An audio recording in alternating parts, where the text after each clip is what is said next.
La graine a permis une chose très importante, c'est le stockage. C'est-à-dire que ça sécurisait l'être humain. Entre courir et essayer de trouver à manger et récolter, et stocker, et être sûr que demain j'ai à manger, c'est pas la même chose.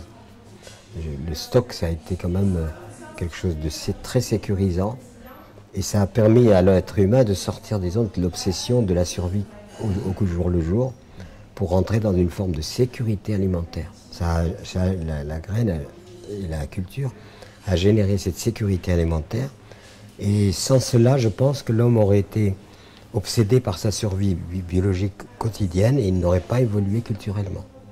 C'est-à-dire qu'il n'aurait pas eu le temps de se préoccuper d'autre chose que simplement de la survie. Et c'est comme ça que les cultures ont émergé. Jamais il n'y aurait eu de grandes civilisations sans la graine. Oui. Donc voilà, c'est tout ça. Et en même temps, il y a eu des effets aussi négatifs. Jules César ne pouvait pas aller conquérir des espaces s'il n'était pas assuré d'avoir sa bouffe derrière lui, qui suivait dans les chars, dans les trucs. Parce qu'on ne peut pas se lancer comme ça dans une aventure sans s'assurer que dans ce transit belliqueux, si on peut dire, on n'était pas assuré de manger tous les jours. Et il fallait bien que les soldats se nourrissent tous les jours, etc. Donc il y a eu aussi des côtés négatifs. Il y a aussi un autre côté négatif, c'est aussi l'agriculture qui demande de plus en plus d'espace, où on produit de plus en plus, ce qui a correspondu à un déboisement très important. C'est-à-dire qu'on déboisait, et les grandes civilisations dont on admire aujourd'hui les vestiges, comme les pyramides, etc., il faut savoir qu'à l'origine, c'était des grandes forêts. Et que petit à petit, en déboisant, cette civilisation sédentarisée et agraire a aussi contribué, disons, à faire émerger les civilisations, mais au prix d'une grande dégradation du milieu naturel.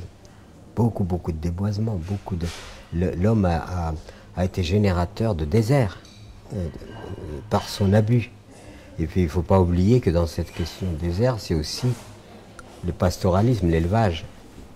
Des animaux en forte concentration et de plus en plus nombreux ont contribué aussi à la désertification. Donc la domestication végétale et la domestication animale